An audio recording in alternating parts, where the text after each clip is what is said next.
I got a call from Andy saying that he showed him to his buddy Alex, and Alex was going to add some guitars to it, and that was obviously a very exciting phone call for me.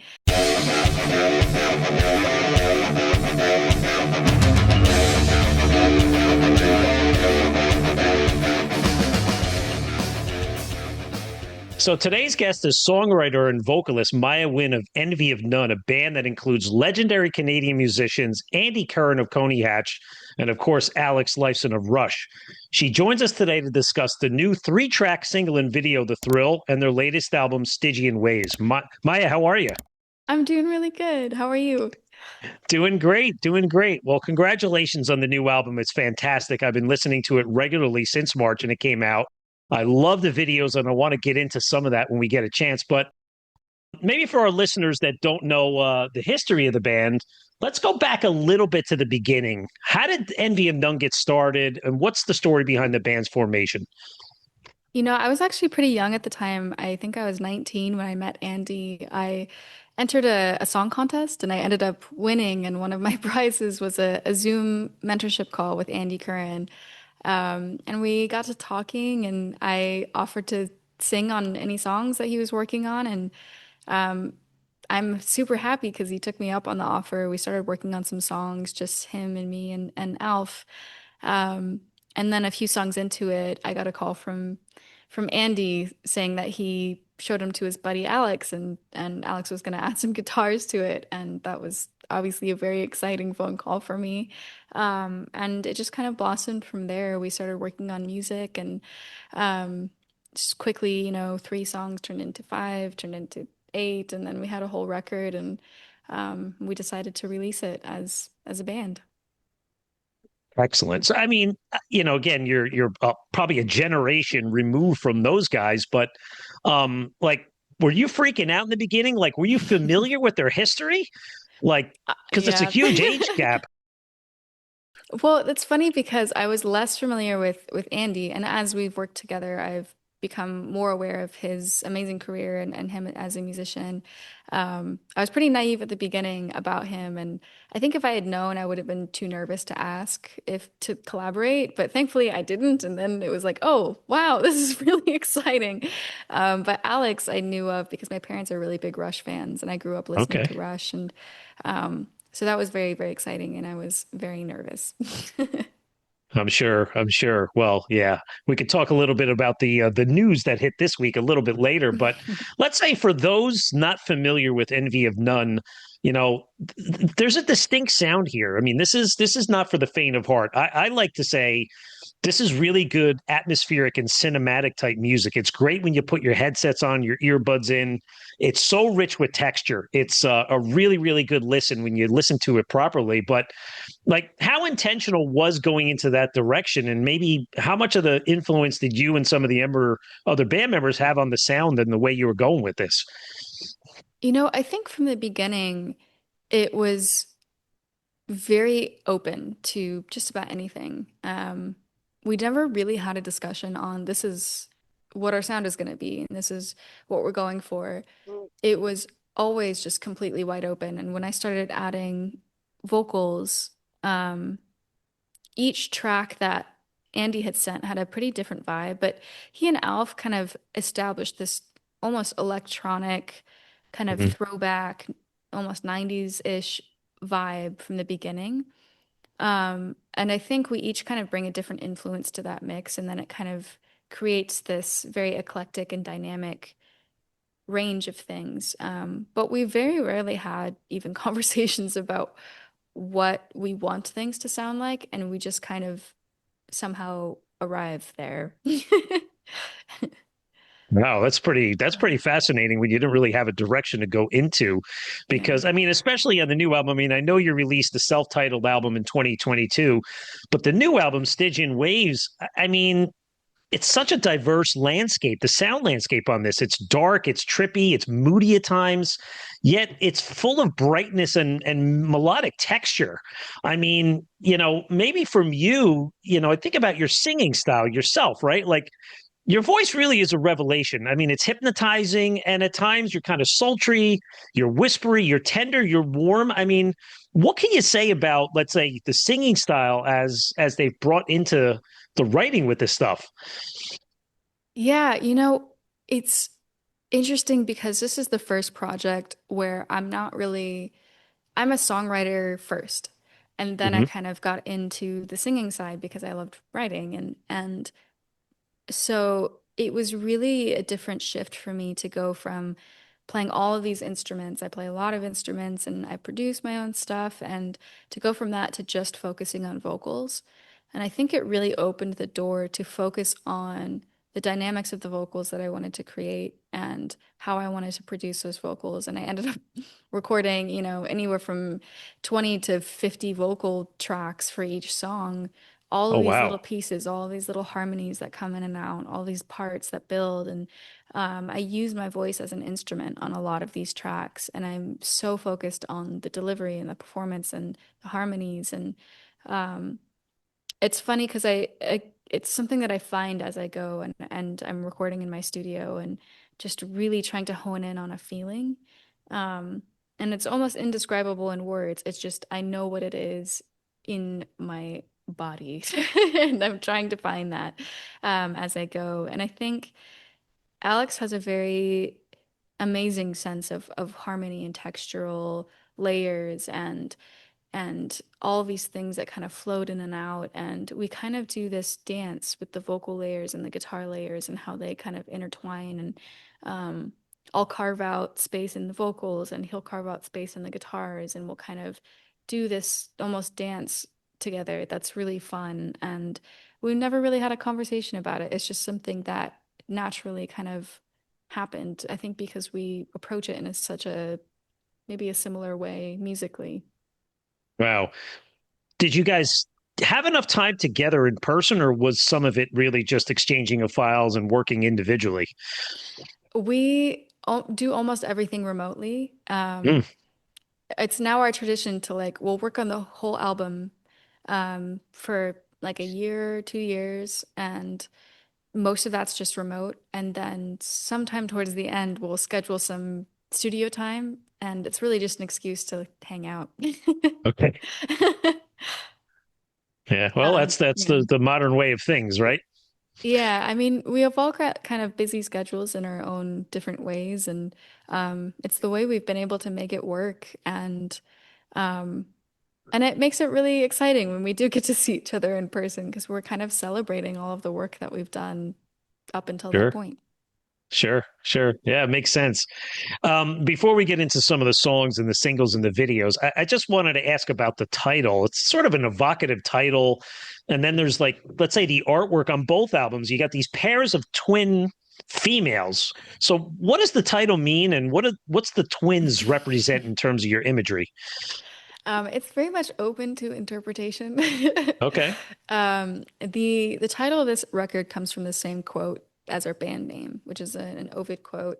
Um, And Stygian Wavz refers to these turbulent waters on your way essentially to the underworld after death. Um, and so we kind of liked the imagery of these Stygian waves, this sort of like turbulent journey to death. And Okay. it just kind of like we were trying to come up with an album title, and we were really struggling, and we're like, well, why don't we go look at that quote again? Because we really loved where our band name came from.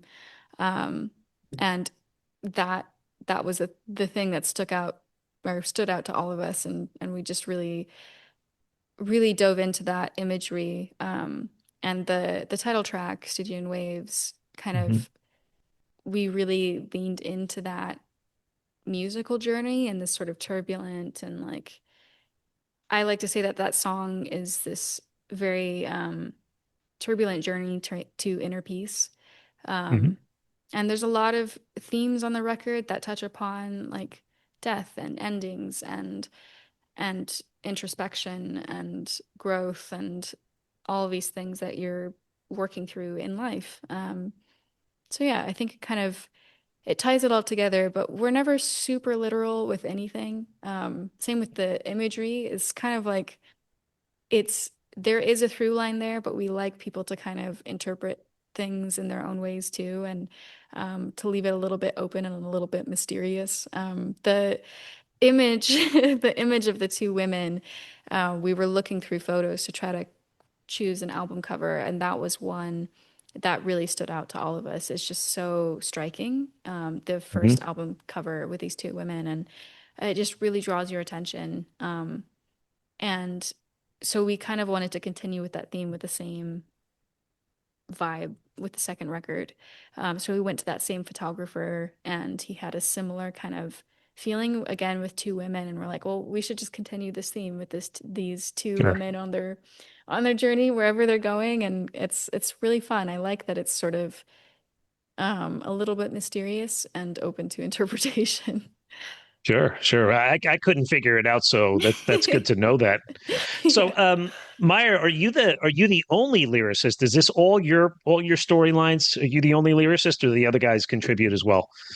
Andy does contribute as well. It's for the most part, I'm writing the lyrics. A lot of the songs I'll write Mhm. all of the lyrics. But there are quite a few songs where he will have a whole chorus written, and then I will kind of build the verses around that chorus.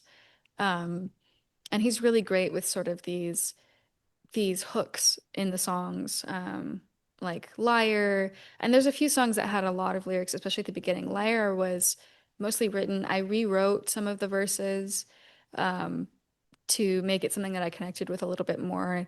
But that hook was exactly what it was.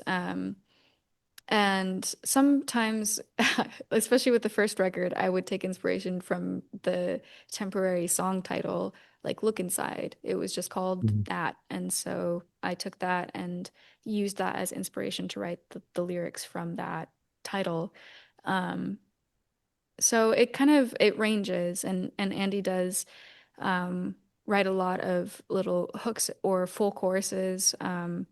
And it's really fun to kind of have that back and forth together or to have this sort of almost like a writing prompt for me where it's like, Mhm. okay, I have this starting point. How do I fill this out and finish the rest of this song around this starting point? Okay, okay. I would say, like, you mentioned it at the top. You said, there's a lot of introspection, right? There's a lot of themes about identity, blending vulnerability into strength into the narratives, and that ties into the video. So, right, you've released a lot of videos so far. The title track, "Not Dead Yet," was the first single. The story, "Under the Stars," and of course, the newest single, "The Waves." But I've watched all of these videos, and they're really enjoyable and they're almost like very cinematic in their own. So maybe when versus listening to the song in your car, let's say, versus watching it, to me, you can connect so much more to the song watching the video. So maybe talk about the visual importance to your brand. Yeah, I think it's been an interesting topic for us because I think we've almost struggled a little bit to figure out what our visual identity is as a band. Um, Outside of these sort of very striking album covers, um, we're almost hesitant to do band photo shoots because Hmm. we don't feel like we're like the visual of the band. But we still have fun doing them. But, music videos, we've all kind of had very different ideas for those. Um, the music video for the story was one that I had more influence on creatively. And Alex and Andy, I believe, had found a visual artist to work on these sort of visualizers for Stygian Wavz that are really trippy and have lots of movement and they're really fascinating to watch. And then Andy found this animator that does this almost comic book style animations Yeah. for some of the other videos. And so there's a wide range of visual um, kind of references for these songs, but I think we all contribute to them in different ways, and they all have some sort of connection to the songs for for us. Yeah. Yeah. And it's true. I mean, listen, you're the star in the story. I mean, absolutely love that track. And I say this sincerely. When that came out, I must have played that for weeks straight. Even my 11-year-old daughter was loving that song. I mean, it's hard to connect with, it's hard to connect with a 10 or 11-year-old daughter on musical themes. She says, "Dad, this song is really nice. She's got a beautiful voice, and she's so pretty in the video and that kind of thing." But you know, the lyrics in that one, to me, it's very emotional and touching, and yet it's very relatable because it's indicative of the human condition. We all have insecurities. We all are vulnerable in our own way, but like the lyric, if I could be a better version of me, I'd step into the mirror and come back clean. If I could turn the deadfall into green, I'd be the hero of the story. I mean, absolutely stunning. So Thank maybe you. just comment on the message of that story and just the brilliance of the video. I think of the part where Alex is soloing, and it's right at that point where you start pirouetting, and it just matches together perfectly. It's absolutely brilliant. Thank you so much. That means a lot. That song on this record is the one that I am most proud of lyrically. And that is one that I sat down and I wrote the lyrics for that song in about an hour.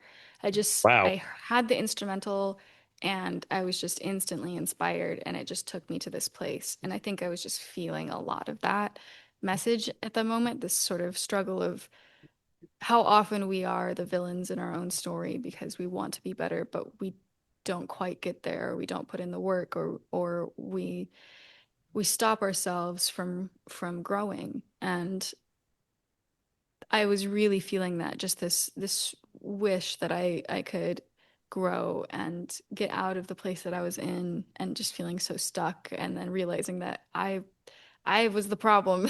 and um and so it was really amazing to get to work on that song. Um and the solo that Alex added, just so amazing, and it makes me want to tear up every time I hear Yeah. it.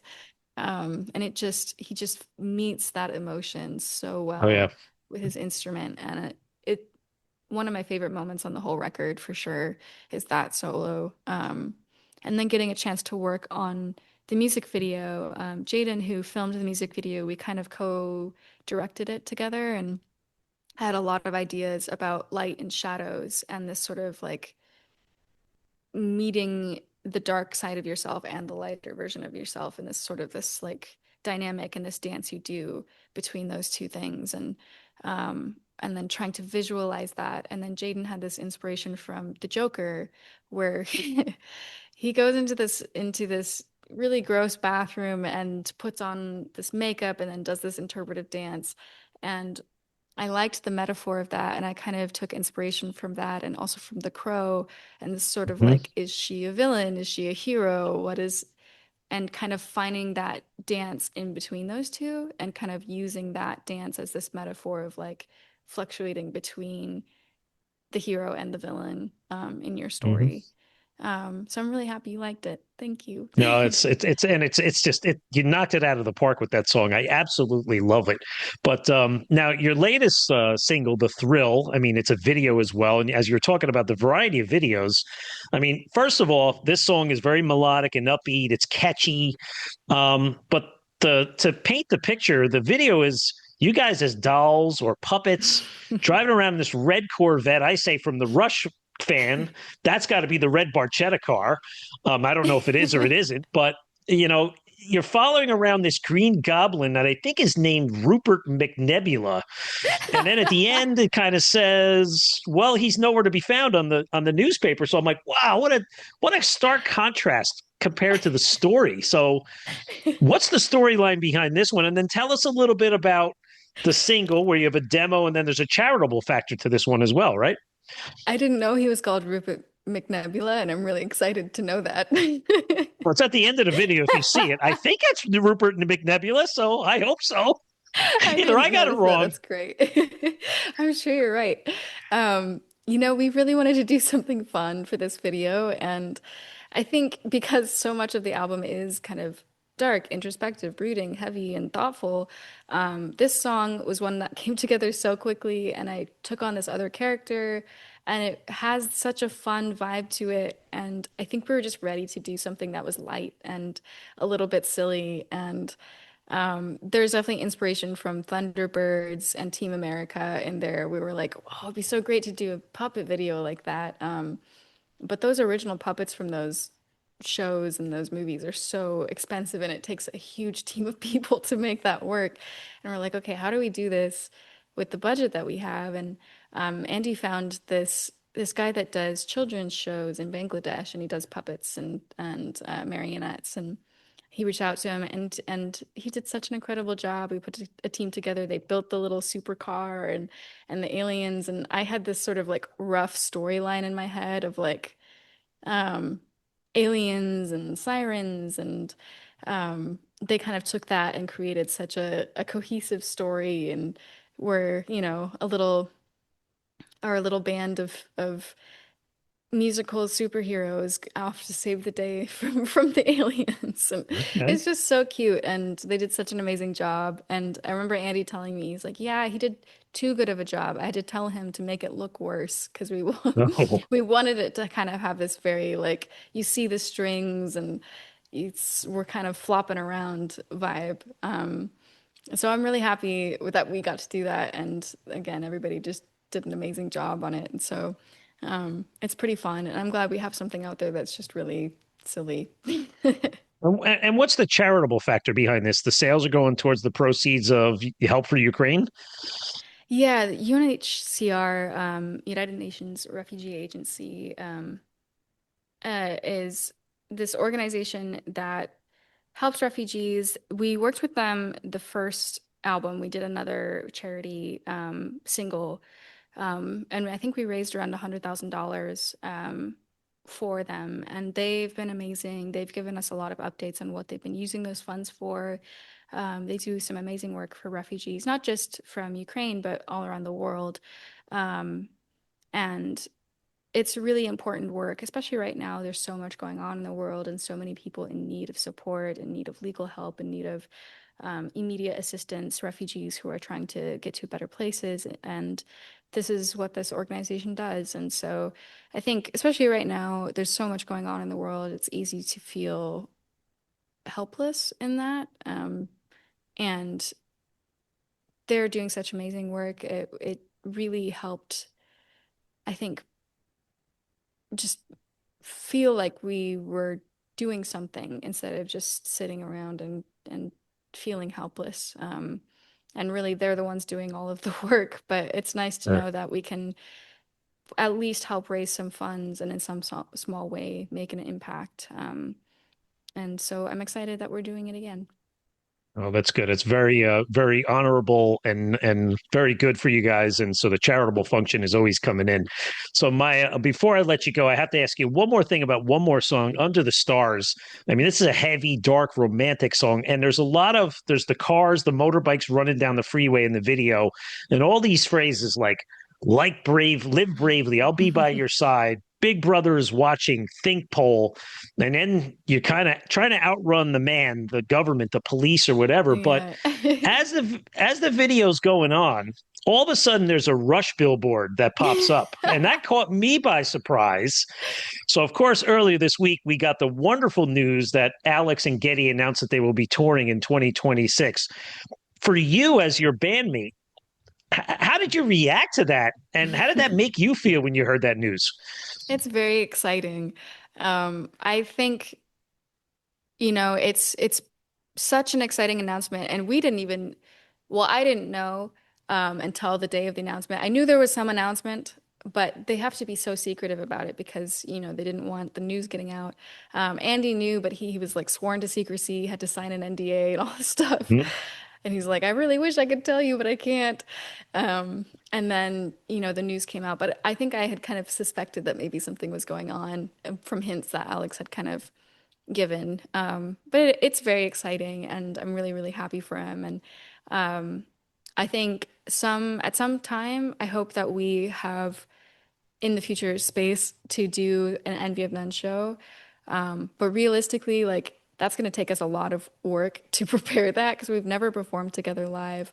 And so I'm excited that we get to, I hope I get to go to the shows and at least a couple of them and just see him play live because I've never gotten to see Alex play live. So I think that would be an amazing experience for me and to just get to see him in his element and very, very excited for him.